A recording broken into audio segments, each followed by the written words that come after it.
এই সমস্ত দ্বন্দ্ব সংঘাত বাদ দিতে হবে যদি মুসলমান হতে চায়।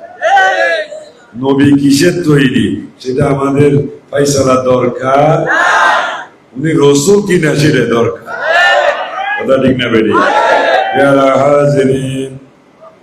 আল্লাহ রসুল আস্তে আস্তে একটা বাহানা নিলেন, আমি যদি সরাসরি এভাবে যাই প্রথমে আমার স্ত্রী আমাকে মেনে নিবেন না, তাই নবীজি একটা বাহানা নিলেন, দূর থেকে ডাক দিলেন কাতর কণ্ঠে, হে খাদিজা তুমি কোথায়?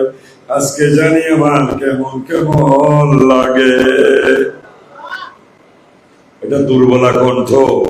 যখন অন্দরে পৌঁছলেন মা খাদিজাতুল কুবরা কানে আসার সাথে সাথে চমকি উঠলেন, ব্যাপারটা কি? এত ক্লান্তি, এত বেদনাদায়ক সুর আসতেছে। চিন্তা করলে অনেক উঁচু পাহাড়, যেটাকে বলা হয় জবলে নূর, আগের নাম ছিল হেরা পাহাড়।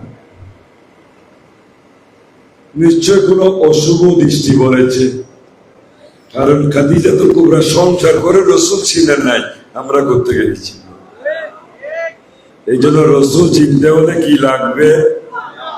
বরাবরই আবার বলে ঈমান লাগবে।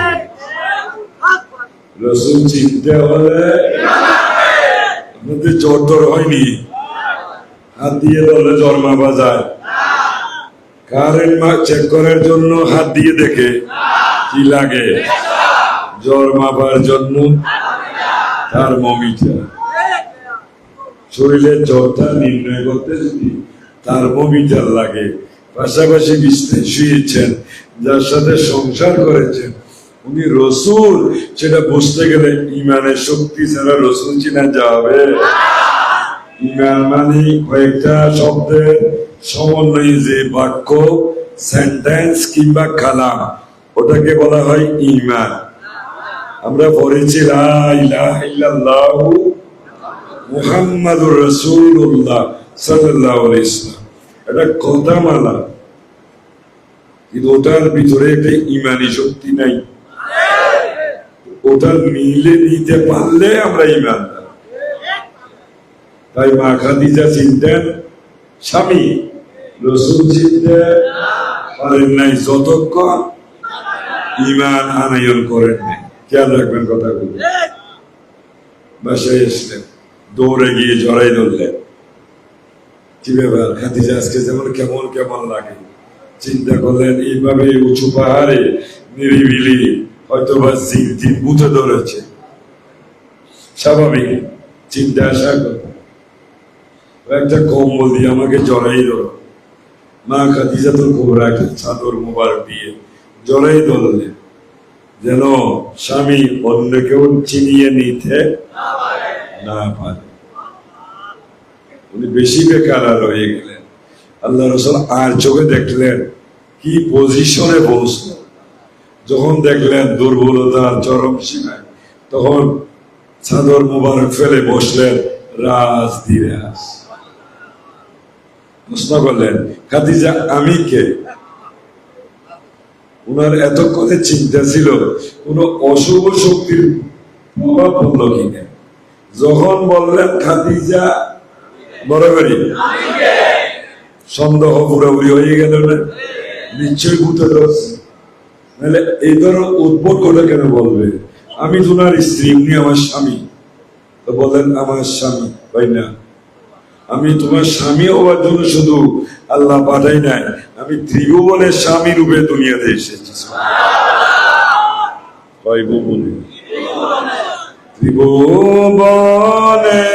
প্রিয় মুহাম্মদ এলো রে দুনিয়া আইরে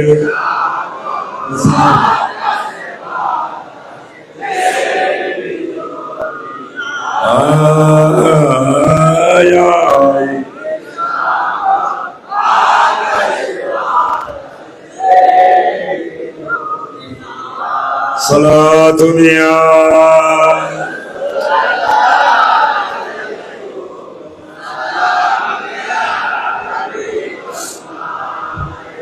দেখ আমিনা মায়ের কোলে দোলে গো শিশু,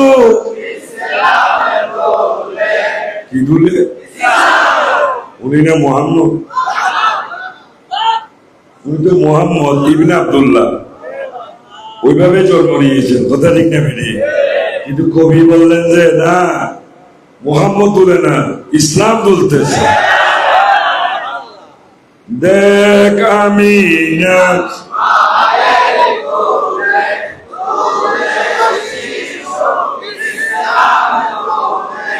আজকে খুশির ঢল নেমেছে ধূসর মরুর, আইরে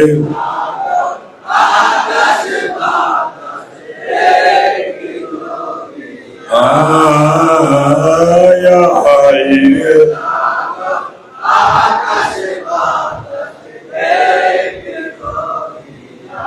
সালাতুনিয়া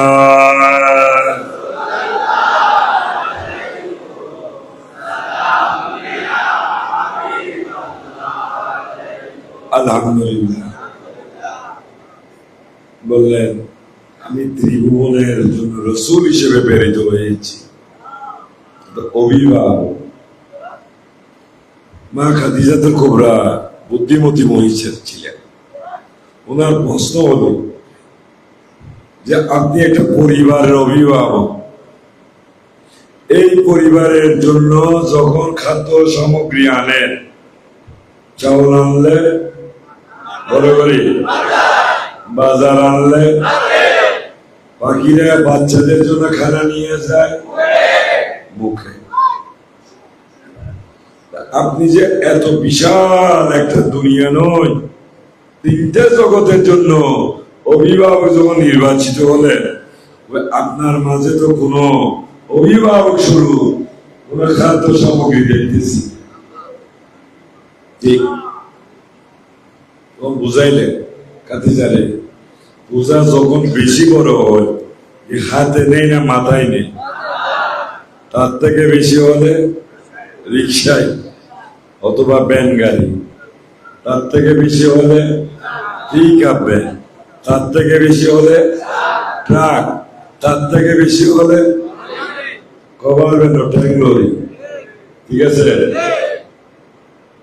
আজকে যখন আমি এমন এক পূজা নিয়ে এসেছি সবার জন্য, যেটা হাতাইও নয়, মাথায় নয়, মুখের নয়, এবং আর এত যখন সমগ্র সৃষ্টির জন্য রহমত হিসেবে নিয়ে এসেছি, এটা ট্যাঙ্ক লরি তো ধরবে না, এটা কন্টেইনার সর্বোচ্চ 40 ফিট,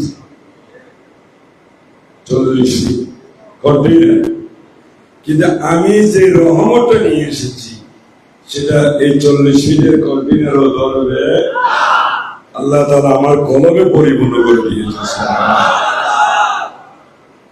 ও খাদিজা, মাথায় করে বোঝা যখন আনি, কোথায় নিতে হবে? মাথায়।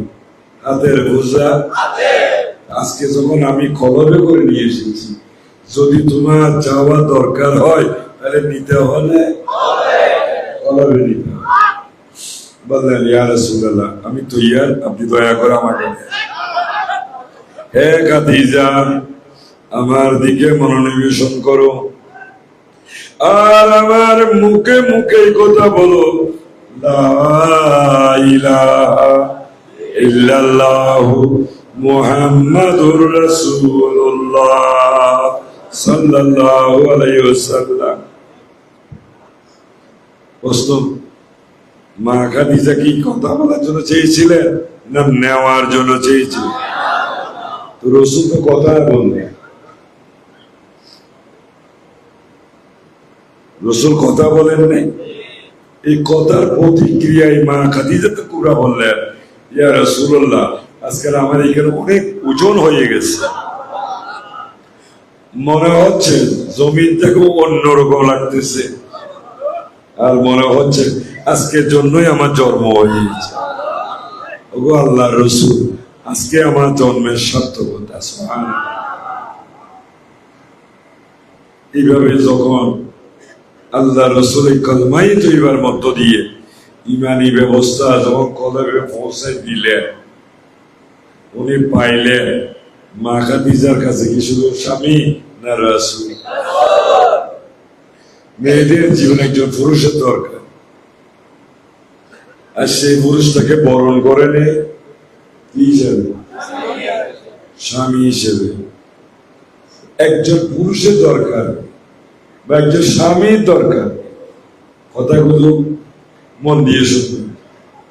যেহেতু এই মেয়েটার জীবনের সার্থকতা হলো সে মা হতে চায়, যখন স্বামীর সাথে সংসার করার মধ্য দিয়ে যে উদ্দেশ্য নিয়ে স্বামীর কাছে এসেছে, ওই ব্যবস্থাপনা যখন স্বামী তার মধ্যে পৌঁছে দিলে, এখন কি ওই মহিলার কাছে শুধু একজন ব্যক্তি, একজন পুরুষ না একজন স্বামী? যেহেতু স্বামী মানি একজন একটা শক্তির অধিকারী, কথা ঠিক না বেটি? তো যে শক্তিটা একজন স্ত্রীকে, মেয়েকে স্ত্রীর মর্যাদা দিয়ে ইসলামী শরীয়ত মোতাবেক নেকাহ করার পর যখন তাহার বরাবরে বুঝাই দিলে, ওই মেয়েটা কনফার্ম এটাই আমার, যার কাছে যে জন্য এসেছি সেই জিনিসটা মনে হয় পাই নাই, আবার পেয়েছে। তাহলে আজকে আমাদের জীবনে রসুলের দরকার, সে শক্তিটা যেটা রসুল কলবে পৌঁছিয়ে দিয়েছিলেন। যে শক্তি নিয়ে মা খাদিজাতুল কুবরার জীবন এত সুন্দর হয়, যে শক্তিটার মধ্য দিয়ে সাইয়েদনা আবু বকর রাদিয়াল্লাহু তাআলা আনহু যদি এত মর্যাদাবান মানুষ হন, যে শক্তিটা দিয়ে উমর রাদিয়াল্লাহু তাআলা ফারুক আজমের খেতাব পান, যে শক্তি দিয়ে আব্দুল কাদের জিলানী হন, যে শক্তি দিয়ে নিজামউদ্দিন আউলিয়া হন, যে শক্তির মধ্য দিয়ে বিশরে কাফির মতো শরাবি আউলিয়া হন, যে শক্তির মধ্য দিয়ে ফুজাইল ইবনে আয়াসের মতো দুদস্য ডাকাত যদি আল্লাহর একজন শ্রেষ্ঠ বান্দাদের অন্তর্ভুক্তি হন, আমরাও তো সেই শক্তির উদ্দেশ্যে কলমা পড়েছিলাম, ঠিক না বেটি? তাহলে আজকে আমাদের যদি শক্তি সত্যিকার আমরা পাইতাম, তাহলে আমাদের জীবন কি সুদের সাথে সম্পর্ক হতো? চুরির সাথে হতো? ডাকাতির সাথে হতো? অন্যায়ের সাথে হতো? কারো সম্পদ কুক্ষিগত করার চেষ্টা করতাম? তাহলে বোঝা গেল কলমা পড়া আর ঈমান পাওয়া এক জিনিস। এই জন্য কলমা পড়া যে কেউ হতে পড়াইতে পারবে, একজন হিন্দুও কলমা পড়াইতে পারবে, মানেন কি না? আমার শিক্ষার জীবনে একজন শিক্ষক ছিলেন পীযূষ চক্রবর্তী, উনি জাতে ব্রাহ্মণ ছিলেন।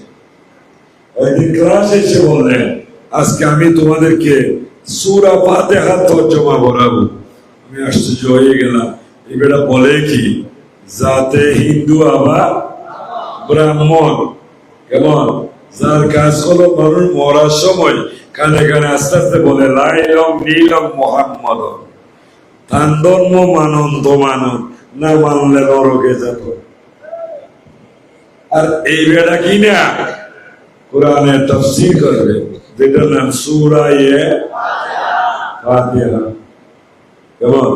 পুরা কোরআন শরীফ কি সূরা ফাতিহা নাকি? কোরআন শরীফের সূরা কি একটাই আছে নাকি? কয়টা আছে? 114টা। এখানে যে কথাগুলো আল্লাহ আমাদের কল্যাণের রসুলের বরাবরে বানাইলেন, সেই জন্য আগে আল্লাহ ফাতিহা শরীফ দিলেন, বলেন সুবহানাল্লাহ। আমাদের মতো অনেক লোক আছে যে ফাতিহা কি, কোরআন শরীফের কি মনে রাখবে। কেউ যদি প্রশ্ন করে যে ফাতিহা কি, বলবে বড় করে কোরআন শরীফ। আল্লাহ তো শুরু করেছেন ফাতিহা দিয়ে। তা আমরা কোন একটা গরু জবাই করি, একটা প্রাণী জবাই করে হালাল, যখন এটা খাবো এমনি কেন খাবো? একটু ফাতিহা দিয়ে খাই। আর সুন্নাত, আল্লাহ সুন্নাত, আর সুন্নাত। এই জন্য কোন হালাল প্রাণী জবাই করে খাওয়ার পূর্বক্ষণে যত তৈয়ার হবে তো ফাতিহা দিবেন। আলহামদুলিল্লাহ, ইখলাস শরীফ এবং কিছু দরুদ শরীফ পড়ে আল্লাহ শরীফে আরজ করবেন, আল্লাহ যেন ত্রুটিগুলো ক্ষমা করে, এই ফাতিহাকে কবুলের মধ্য দিয়ে আমাদের জীবনকে এক বরকতি জীবন যেন দান করে, নিয়ামত যেন শুকরিয়া আদায় করতে পারি, এবং শুকরিয়া আদায়কারীদের সাথে আল্লাহ যেন আমাদের হাসর নসিব করে। এরা দোষ আছে যারা ফাতিহা বুঝে না, এরা বুঝতে পারলো কিনা কেমন? তো যা কাউকে মিন করে কথা বলা আমার হবি নয়।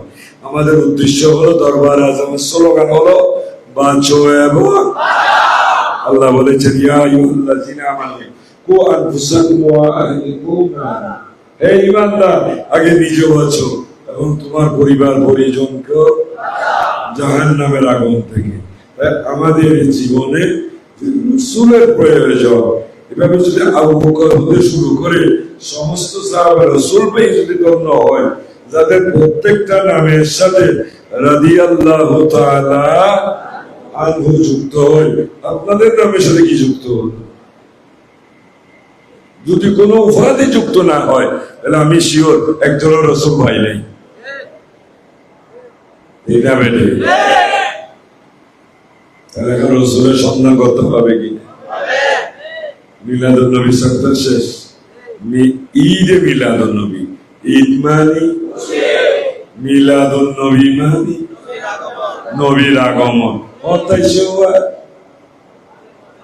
570 খ্রিস্টাব্দে, ঠিক না বেটি? মানে না ভুল। কোরআন শরীফ পড়ে সূরা ফিল আলহামদুলিল্লাহ কে কে জানে? এটা তুলে আলহামদুলিল্লাহ এ টু জেড আদমান আলাম তারা সবাই জানে। এই আলাম তারার মানিটা কি কে কে জানে? এবার হাত উঠলো কয়েকটা, বাকিরা আরবি জানে কিন্তু বাংলা। এই সূরার আল্লাহ তাআলা ঘোষণা দিচ্ছেন নবীকে সম্বোধন করে, আলাম তারা, হে রাসূল আপনি কি দেখেন নাই কাইফা ফাআলা রাব্বুকা বিআসহাবিল ফিল, আপনার প্রতিপালক তথা আল্লাহ কিভাবে হস্তি বাহিনী ধ্বংস করিয়াছে। কথাগুলো বুঝেন। আল্লাহ বস্ত করলেন কাকে? কি বলছেন যে আপনি কি? আমরা সবাই জানি নবী এসেছে 570 খ্রিস্টাব্দে 12ই রবিউল আউয়াল, ঠিক না? এটা সবাই জানি। আমরাও 12 রবিউল আউয়াল উপলক্ষে মাহফিলের আয়োজন করেছি। দিনটা ছিল 11ই সন্ধ্যার পর থেকে 12ই রবিউল আউয়াল। কেমন? যে সময় রাসূল দরবার আত্মবায় করতেছে, আমরা ওই সময় ইনশাআল্লাহ দরবারে আজমে আছি। আর বাকি যারা মিলাদ পালন করবেন নবী আসার পরে যে চিল্লাইব আর আরা খায় যদি রাসূল আইয়ে দেয়, ঠিক না বেটে? আমরা এই যে দেখলাম আমি আসার সময় সবাই দাঁড়িয়ে আছে, সবার উদ্দেশ্য মুর্শিদ আসতেছে। আজকে আমরা ওই তাজিমাতে আমরা অপেক্ষামান আছি। রাসূল এসে গেছে, আমাদের দরকার রাসূল আমাদের হৃদয়ে কখন আসবে? নবী আর দুনিয়াতে পুনরায় আসবে না। রাসূল বলেন আনা খাতামুন নবী লা নবিয়্য বাদি, আমি শেষ নবী, আমার পরে আর কোন নবী আসবেন না। এসেছিলেন ওটাকে শরণার্থে ঈদে মিলাদুন নবী সাল্লাল্লাহু আলাইহি উদযাপন করা হয়। আপনার ঘরে দীর্ঘদিন একটা সন্তান নাই, ওই সন্তানটা যখন আপনার পরিবার আসলেন আলোকিত করলেন, সবাই কিন্তু বেজার খুশি এসেছেন। তাই পরবর্তী বছর ওই তারিখে একটা জন্মদিন পালন করা হয় না? ওই দিনে এই দিনে গত বছর এই সন্তান এসেছিল। সেটা যারা মিলাদুন নবী মানে না তারা আবার সন্তানের জন্মদিন পালন করে। এই জন্য মিলাদুন নবী মানে নবীর আগমন। কেমন? আমি নবীর আগমন বলি না, আমি বলবো নবীর আত্মপ্রকাশ। যেহেতু কোরআন শরীফ বলতেছেন রাসূল অনেক আগেই চলে এসেছে, এই জন্য আল্লাহ প্রশ্ন করলেন, আলাম তারা, আপনি কি দেখেন নাই? আল্লাহ রসুল ধরাই তশরিফানা আত্মপ্রকাশ হওয়ার 52 দিন আগে একটা ঘটনা ঘটলো। আপনি আর জন্মের একদিন আগে কি হয়েছে বলতে পারবেন? কেউ জানে?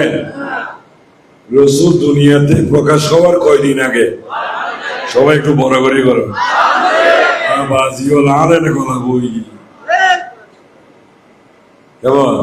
সবার তো আর গলা বসে নেই। কয়দিন আগে ঘটনা, আব্রাহাম নামে এক বাদশাহ দেখলেন সবাই কাবা মুখী, যেহেতু কাবাকে বলা হয় বাইতুল্লাহ, কার ঘর, সবাই ওখানে গিয়ে আল্লাহর কাছে যাচ্ছে। বাদশাহ আব্রাহাম হিংসায় পুরে মরলেন, আমি বাদশাহ, আমি কি দিতে না পারি? মানুষ চাইলে আমার কাছে চাইবে। উজিরের সাথে পরামর্শ করলেন, ফাইসালা কি? ওই এক কাজ করেন, এই ঘরটা ভেঙে গুটিয়ে দেন, তাহলে মানুষ যখন এই ঘর থাকবে না, ওই ঘরে গিয়ে আর কেউ চাওয়া চাই করবে না, সবাই আপনার মুখোমুখি হবে না। বাদশাহ সিদ্ধান্ত নিয়ে প্রস্তুতি নিলেন। হস্তি বাহিনী, যারা হাতির উপর বসে যুদ্ধ পরিচালনা করেছিলেন, চতুর্দিকে ঘিরে ফেললেন কাবা শরীফে। প্রত্যেক হাতির সুরের মধ্যে বিশাল বিশাল পাথর। আদেশ দেওয়ার সাথে সাথেই সবাই একসাথে পাথরগুলো ছুঁড়ে মারবেন, কাবা ঘর ভেঙে চুরমার করে ফেলবেন।